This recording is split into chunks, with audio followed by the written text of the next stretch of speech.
네, 예비군 총기 난사 사건 재발 방지를 위한 태스크포스가 첫 회의를 했습니다. 내놓은 대책의 실효성 짚어보는 시간 마련했습니다. 김상호 군 전문 변호사, 양욱 한국국방안보포럼 위원 함께합니다. 두 분 어서 오세요. 안녕하십니까. 자, 우선 그 수사 결과에서 계획된 범행으로 결론 내렸지 않습니까? 그 정황들 어떤 것이 있는지 좀 먼저 정리 좀 다시 한번 해주시죠. 예, 뭐 계획 범죄로 볼 수 있는 것은 우선 유서에 적힌 내일 사격을 한다, 다 죽여버리고 나는 자살하고 싶다. 이 문구가 계획 범죄라는 판단이 제일 중요한 근거가 됩니다. 네. 그리고 뭐 군의 발표에 따르면 가해자 최 씨가 지난 4, 5월에 친구들한테 자살을 암시하는 메시지를 보내고 또 지속적으로 훈련에 있어서 사로 변경을 요구한 것, 이런 것 등이 계획범죄 판단의 근거라고 볼 수 있겠습니다. 네, 이 유서가 계획된 범죄라는 걸 밝히는데 중요한 단서가 됐는데 사건이 10시 반쯤 일어났는데 유서는 오후 5시가 넘어서 발견이 됐어요. 너무 늦게 늑장 대응 아니었냐 이런 지적들이 나오고 있거든요. 사실 이게 수사 절차 때문에 그렇습니다. 뭐냐면은 현장을 검증하고 하는 부분이 그 유족들이 오기 전까지는 하질 않고 현장 보존을 하고 할 수밖에 없습니다. 네. 그래서 유족이 현장에 도착한 시간이 오후 한 3시 한 10몇 분경이라고 제가 들었습니다. 네. 그래서 결국 이제 그 상태에서 이제 차분차분히 조사를 하고 가다 보니까 그렇게 늦게 좀 대응이 된 것이었고요. 근데 사실은 제가 볼 때는 더 안타까운 것은 이제 그렇게 해서 사고가 2일차에 사고가 났는데 그 이제 사고 난 현장에서 같이 훈련을 받던 예비군들은 현장에 계속해서 이제 다음 날까지 마치고 나가지 않았습니까? 네. 근데 그 과정에서 예를 들어서 이분들에게 약간 뭐 어쨌거나 진술이 필요하기 때문에 좀 얘기한 부분이 있었지만은 뭐 좀 약간 강요를 했다라는 이제 이런 얘기들도 좀 있고요. 그러니까 어떤 현장 검증을 위해서 뭐 그런 얘기들도 있고, 그다음에 이분들이 굉장한 충격을 받았을 텐데 그렇죠. 그 부분에 대해서 좀 빨리 대응을 하지 못했던 점, 예를 들어서 정신적인 충격이 있으니까 그런 부분에서 뭔가 이렇게 이 심리 치료를 할 수 있는 분들이 좀 가서 현장에서 좀 안심시키고 그래야 되는데 되려 지금 그 부대는 간부들이 조사를 받기에 바쁘다 보니까 네. 대부분 예비군들이 방치돼 있었다는 좀 그런 안타까운 점이 있습니다. 네. 결국 이제 추후에 매뉴얼 같은 것들을 통해서 좀 대응을 해야 될 부분이겠죠. 예, 유서 늦게 공개된 부분에 대해서 변호사님은 어떻게 보셨습니까? 정말 유서가 오후 5시가 넘어서 발견되었는지 위원님께서 말씀하셨듯이 아니 군이 이미 확보한 내용을 그때 발표를 했는지는 좀 불분명합니다. 근데 만일 군 당국이 정말 사건 경과 후 6시간이 지난 이후에 그 유서를 발견했다면 이건 기본적인 사항을 놓친 거라고 생각합니다. 왜냐하면 자살자는 많은 경우 이렇게 유서를 남깁니다. 네. 그 유서는 내가 왜 죽는지, 내가 왜 죽어야 하는지를 세상에 알리는 메시지고요. 그래서 아주 찾기 쉬운 곳에 놓아둡니다. 주머니를 금방 뒤졌어야죠. 만약에 정말 이 육군 중앙수사단 같은 경우에는 매년 100건 정도의 자살 사고를 이렇게 처리하는 기관입니다. 네. 이 베테랑 헌병 수사관들이 이것을 놓쳤을 리는 없을 텐데 좀 의문이 드는 부분입니다. 네. 네. 유서를 빨리 공개했으면 뭐 결과가 달라진 건 사실 없었죠, 그런데. 사실 뭐 그 부분은 그렇습니다. 그래서 다만 지금 이제 대부분 이런 사고가 났을 때는 현장 보존을 되게 해놓고요. 그래서 사람이 이제 사망한 사람의 경우에는 그다음에 특히 유족이 오기 전까지는 그걸 잘 손대지 않는 이제 그런 부분들이 있는데 네. 사실 좀 이것이 과연 올바른 수사 절차인지 이 부분 다시 한번 좀 생각해 볼 필요는 있겠습니다. 예. 네, 군의 초기 대응에 대한 문제도 계속해서 지적이 이어지고 있습니다. 난사범이 난사를 시작하자 조교는 언덕 아래로 대피했고 통제관은 이 최 씨가 스스로 목숨을 끊은 뒤에 수습에 나섰다고 하는데 조교도 현장에서 불과 6명이 불과했고 이 중에 3명이 이등병이었다고 하던데요.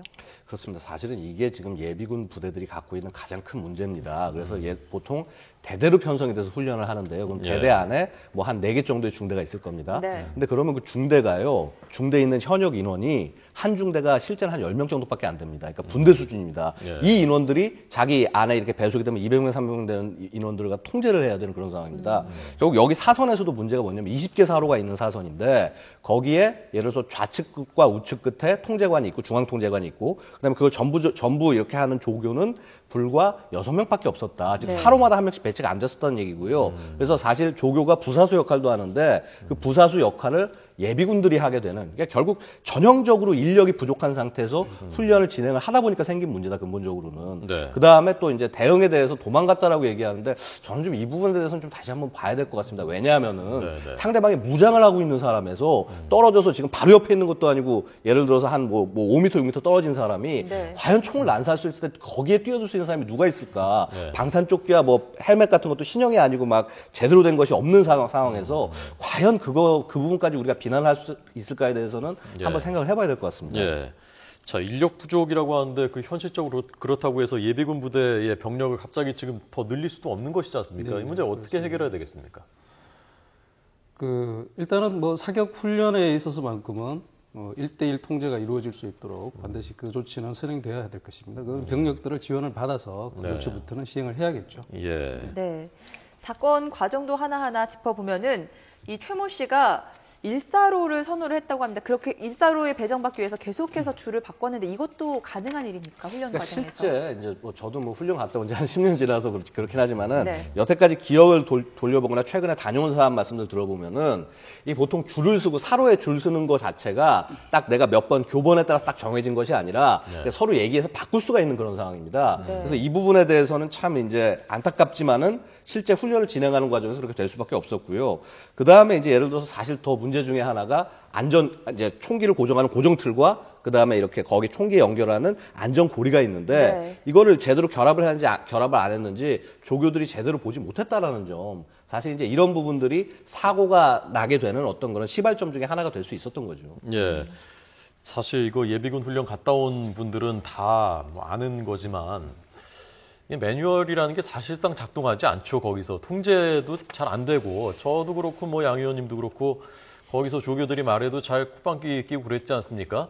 그럼 앞으로 근데 이것이 달라져야 되는 거죠. 오늘 이 사고를 보니까 아, 이래선 안 되겠구나라는 거 이제 통제에 따라야 되겠구나, 통제 제대로 해야 되겠구나라는 걸 인식하게 된 거죠. 예, 그렇습니다. 그런데 아무리 좀 동원 예비군들의 훈련이 좀 느슨하다고 하더라도 현역 시절보다 그 사격장 군기만큼은 확실하게 지켜야 된다는 것은 또 예비군들도 잘 알고 있는 그런 상황입니다.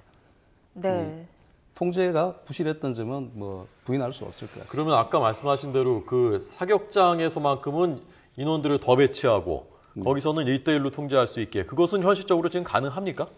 현실적으로 사실은 어렵습니다. 제가 누차 말씀드렸다시피 네. 인원들 자체가 교장이 딱 사격 교장 하나만 있는 것이 아니라 여러 군데 교장에서 다 돌려가면서 순환식으로 교육을 하는데 거기 교장들마다 인원들이 나가 있는 인원들이 있다는 겁니다. 결국은 사격장 교장을 24로를 다 관리하기 위해서는 네. 예를 들어서 인원이 그만큼 지금 6명이 통제를 하고 있었다고 하니 최소한 14명 정도. 그러니까 아까 말씀드렸지만은 중대가 10명밖에 안 된다고 말씀드렸잖아요. 예비군 예, 중대는. 네. 그러면은 중대가 한 2개 정도는 더 있어야 된다는 얘기입니다. 그래서 이런 부분들을 하려고 하면은 제대로 정말 통제를 하려고 하면은 실질적으로 어떤 뭐 예산과 인력을 늘린 다음에 해야 되는데 사실 모든 분들이 다 아시는 내용이지만은 우리 국방 예산에서 예비군에 대한 부분들은 사실은 되게 찬밥입니다. 솔직히 말해서. 그래서 그런 부분이 없이 예비군의 정예화를 얘기한다는 것도 좀 문제고요. 제가 이 부분 하나는 좀 지적해 주고 싶은데요. 전 세계 어느 나라에서요? 군인들이 혹은 예비역이 훈련을 하는데 군인입니다. 예비역도 예. 군인이 훈련을 하는데 총을 묶어놓고 함부로 이렇게 못하게 하는 나라가 어디 있겠습니까? 군인은요 최소한 총이라는 것은 자기가 그것을 자유롭게 들고 사격을 하고 그 군기를 스스로 통제할 수 있어야지 그게 군대고 군인이라고 할 수가 있습니다. 네. 근데 그런 면에서 봤을 때 너무 답답한 것이 그 다음에 우리가 국가에서 총을 준다는 의미는요 결국 뭐냐면은 이 사람은 이 총을 쓸 자격이 있다. 그래서 믿고 맡기는 겁니다. 그래서 믿고 맡길 수 있는 사람에게 총을 주지 못할 거라면은 네. 그런 사람을 훈련에 불러들이는 것 자체 혹은 군 복무를 하게 하는 것 자체가 문제다. 네. 이렇게 좀 생각할 여지도 있습니다. 그러니까 그 부분이 저는 아마 많은 국민들이 공감하고 있는 이번 그 사태의 본질이자 핵심이 아닐까 싶은데 네. 왜 걸러내지 못했느냐 그런 사람을 왜 전혀 인지를 못하고서 총을 맡겼느냐 그 부분이 제일 사실은 시급하게 개선돼야 될 부분이 아닌가 싶거든요. 예, 그래서 근데 사고를 낸 최 씨의 경우에는 정신적인 질병으로 동원훈련 참가 자체가 사실은 불가능한 그런 상황이라고 봐야 됩니다. 근데 우리 그 관련 법규에 보면은 이런 그 정신질환자 같은 경우에는 동원훈련을 보류하거나 연기할 수 있는 제도가 있습니다. 근데 문제점은 본인이 직접 자기의 질병을 알리고 연기나 보류를 신청해야 한다는 점입니다. 그래서 국가가 미리 이것을 식별할 수 있는 법제도상에 어떤 규정이 없습니다. 근데 제가 좀 훈령을 좀 찾아봤는데요. 여기에 예비군 교육훈련에 관한 훈령이라고 있습니다. 국방부 훈령. 예, 예. 근데 이렇게 걸러내지는 못했다 하더라도 입소 이후에 동원 자체를 미리 식별하지는 못했다 하더라도 동원된 병력에 대해서 훈련 입소 시부터 신금반을 운영하여 훈련 가능 여부를 사전에 판단하게끔 그렇게 훈령에 규정이 되어 있습니다. 그리고 네. 훈련 도중이라도 환자라고 판단되면 즉시 퇴소시킬 수 있는 규정이 있습니다. 이 규정을 제대로 지키지 않은 겁니다. 좀 네. 미비하지만 제도가 있었는데도 이것을 활용하지 못한 것입니다. 근데 제가 그 말엔 조금 반론을 드리고 싶은 것이 사실은 정신건강의 문제 아닙니까? 신체적인 문제들은 교관들이 밖에서 보고 판단을 할 수가 있습니다. 조교나. 근데 예를 들어서 정신적으로 문제가 있는 사람들을 결국 한 명 한 명 다 인성검사나 이런 걸 통해서 할 수 없다는 거. 사실은 그러니까 그 말씀이 옳으신 말씀이긴 한데 그게 실질적으로 되기 위해서는 예를 들어서 이 사람이 군대에서 관심사병이었다고 사회 나가서도 관심 있는 사람이고 예비군이라고 관심 예비군이라고 얘기할 수는 없지 않습니까? 네. 결국은 예비군 편입되기 전에 이런 부분을 걸러주는 다시 한번 과정들이 있어야 된다는 것인데 근데 그럼 그것들 자체가 엄청난 비용입니다. 인성검사 하나만 하는데도 우리가요, 제대로 하면은 돈 10만 원이 넘어갑니다. 그러면 예를 들어서 한 200만 명의 예비군을 갖다가 하는데, 그럼 그 예산을 과연 지금 우리 이 국방부 예산만으로 감당을 할 수가 있겠느냐, 이런 문제도 있는 것이죠. 네, 또 하나의 다른 목소리가 이렇게 현역 시절에 좀 문제가 있었다고 해서 평생 낙인으로 쫓아다닌 것조차도 문제가 있다라는 지적이 있거든요. 최 씨 같은 경우에도 현역 시절에 선임으로부터 가혹행위를 당하다가 군 생활이 좀 어려워졌다라는 얘기가 전해지고 있는데 이 부분에 대해서는 어떻게 보십니까? 그래서 현역 시절 관심병사 기록도 병적 기록을 예비군 단계에서도 이것을 활용하는 것이 뭐 군의 지금 수사 단장께서도 인권 침해의 소지가 있다. 네. 이렇게 말씀하셨는데 저는 거기에 대해서 좀 그 반론을 제기하고 싶습니다. 인권은 뭐 인간이 가지는 기본적인 권리인데요. 그중에서 우리 헌법에 규정된 것을 기본권이라고 합니다. 군 당국이 우려하는 인권 침해는 뭐 예를 들면 최 씨 같은 경우에는 그 가해자 최 씨의 병적 기록이 외부로 유출될 수 있는 가능성, 혹은 그 개인적인 기록이 국가기관에서 계속해서 관리되고 있는 이런 위험성, 네. 뭐 이런 등 것을 말하는 것이라고 생각되는데요. 그렇다면 이 사건으로 목숨을 잃은 피해자들의 생명권, 이것은 중요하지 않다는 것인지 되묻고 싶습니다. 생명권은 우리 헌법이 규정하고 있는 제일 사위의 기본권입니다. 네. 그 가해자 인권을 보호하기 위해서 피해자 인권은 무시해도 된다는 그런 발상으로 보이고요. 그리고 그 가해자 인권도 우리 헌법상 공공복리 등을 위해서는 법리로서 본질적인 부분을 침해하지 않는 한 제한을 할 수 있습니다. 네. 그리고 현역 시절에 관리했던 기록을 왜 예비군 시절에는 관리를 못합니까? 네. 이번 태스크포스 회의에서도 그 현역대 복무 상황을 예비군 부대와 공유하는 방안을 추진하겠다고 하는데 이 부분 이건 어떻게 생각하세요? 저는요, 이게 근본적으로 예비군이, 우리 변호사님이 더 잘 아시겠지만 예비군은 공무수탁 사인, 그러니까 이 국가를 지키라는 그런 중요한 공공적인 일을 갖다가 하라고 맡긴 사람입니다. 결국은 그 사회에서는 민간이지만은 군부대 안에 들어왔을 때는 결국 국가의 소중한 자원입니다. 근데 이 사람한테 총을 맡긴다는 얘기는 아까도 말씀드렸지만 이 사람을 믿고 맡겨야 되는데 네. 이 사람이 믿을 수 있는지 믿을 수 없는지 이런 부분들을 판단을 한 다음에 총을 맡겨야 되지 않겠습니까? 예, 예. 그런 과정이라고 한다면은 당연히 그 자료들을 활용할 수 있다는 것은 그건 너무나 당연한 것이죠. 그래서 예, 예. 이 부분에 대해서 분명히 어떤 인권 문제나 이런 부분에 낙인의 문제 네. 혹은 정보가 새어나가는 그런 문제 그런 문제들이 있다라고 하는데 그 부분은 정확히 우리가 그 집행을 해 나가면 해결될 수 있는 문제라고 보고요. 네. 그래서 그 부분에 대해서 우려를 해서 이 자료를 넘겨주지 않는다라는 것은 좀 문제가 아닌가라고 생각이 됩니다. 그 개인정보 침해나 낙인 우려는 좀 불식시키면서 이런 난사 위험이나 돌발 행동 위험을 좀 예방할 수 있는 더 나은 방안은 없는 걸까요? 그래서 현실적으로 네. 뭐 금방 도출이 되지는 않겠지만 이상행동을 지금 동료들도 이미 경험을 했다라고 정을 하고 있습니다. 그러니까 전날 밤부터 이상했다는 네네. 거 아닙니까? 그렇다면 그런 상황을 지휘관, 조교들이 왜 인지를 못했는지 참 안타까운 부분입니다. 그 부분. 네. 이 어쨌건 이제는 통제를 제대로 예비군들을 현역 부대에서 통제를 할 수 있도록 해줘야 되고 그리고 예비군들도 거기에 따르게 해야 되고 그 군기가 확실히 잡혀야 될 것 같고요. 그리고 매뉴얼도 지금 부대마다 제각각이라면서요? 그러니까 사실 이 매뉴얼 문제는 그렇습니다. 이게 육군에서 그 규정하는 사격 지침은요. 그러니까 예를 들어서 총기를 뭐 걸어라. 이런 규칙이 있는 것이 아닙니다. 그러니까 네. 최대한 네. 실전적인 훈련이 가능하도록 되는 것이 기본적인 매뉴얼이고, 네. 그 다음에 예를 들어서 뭐 총기 피탈 방지끈 달아놓은 게 예를 들어서 이렇게 막 총을 고정시켜놓고 한 것이 이거 뭐 돌려서 딴 사람들을 쏘는 과정을 생각해서 그런 것이 아니라 혹시라도 안전 수칙에 조금 좀 미비한 사람들이 총구를 제대로 조치가 안 된 총을 돌려서 사고가 날 걸 방지하기 위해서 해놓은 것입니다. 네. 근데 결국은 제가 누차 말씀드렸지만은 총기를 다루는 사람들이 이 총 자체에 대해서 100% 이해를 하고 사격 군기의 안전을 이해하고 그렇게 믿을 수 있는 사람들에게만 사격 훈련을 시키는 것이 당연하다는 겁니다. 우리가 수류탄을 던지는 것도 마찬가지고 이런 위험한 행위를 하는 어떻게 보면 위험할 수 있지만은 국가를 지키는 데 있어서 가장 기본적인 행위입니다. 근데 이거를 군인이 못한다고 한다면은 이거는 전장에 나가서도 실제로 전력이 될 수가 없는 것이죠. 그래서 우리가 이 부분에 대해서 숫자를 채우기 위해서 좀 이렇게 훈련이 어려운 분들을 무조건 훈련에 데려가기보다는 정말 실질적으로 이 대한민국을 방위를 하는 데 있어서 도움이 될 수 있는 그런 분들이 실제 훈련에 참가하고 그래서 서로 믿을 수 있게 훈련하는 게 중요하다. 결국은 예비군도 이게 하나의 부대고 서로 전우회 속에서 이렇게 힘든 사람 있으면 챙겨주고 그다음에 이렇게 다치지 않게 하고 나갈 수 있어야 되는데 부대로서의 통합을 이루게 하는 것이 훨씬 더 중요한 것이 아닌가라고 생각됩니다. 그 실탄 관리 문제도 지적이 되고 있는데 이 최모 씨가 0점 사격을 한 발 하고 동료 예비군들을 향해서 실탄을 발사했는데 10발의 탄창이 한꺼번에 지급된 것도 계속 문제가 있었다라고 지적이 되고 있거든요. 그러니까 사실은 원래 규정대로 치면은요. 그러니까 0점 사격이 원래 제대로 된 규정되면은 9발입니다. 원래는. 원래 그러니까 3발 쏘고 다시 잡고 3발 마지막 그렇죠, 쏘면서 그렇죠. 예. 확인하는 게 이제 정석인데 네. 그렇게 안 하고 보통 이제 예비군들 같은 경우는 0점 사격 3발만 줍니다. 그래서 크리크를 잡아라 하고 그다음에 측정 사격을 6발을 합니다. 그래서 이제 원래는 3발 주고 6발을 주고 따로 줘야 되는데 이게 지금 인원들이 많고 밀려오고 하니까 그걸 다 못하는 겁니다. 그래서 결국은 이 9발을 다 동시에 준 건데 그것도 9발을 준 게 아니라 우리가 탄창을 장전할 때 보면은 10발씩 이렇게 해서 하나에 참여로 돼서 클리크로 돼 있습니다. 그걸 밀어넣어서 주면 편하니까 그렇게 해서 10발이 지급이 된 겁니다.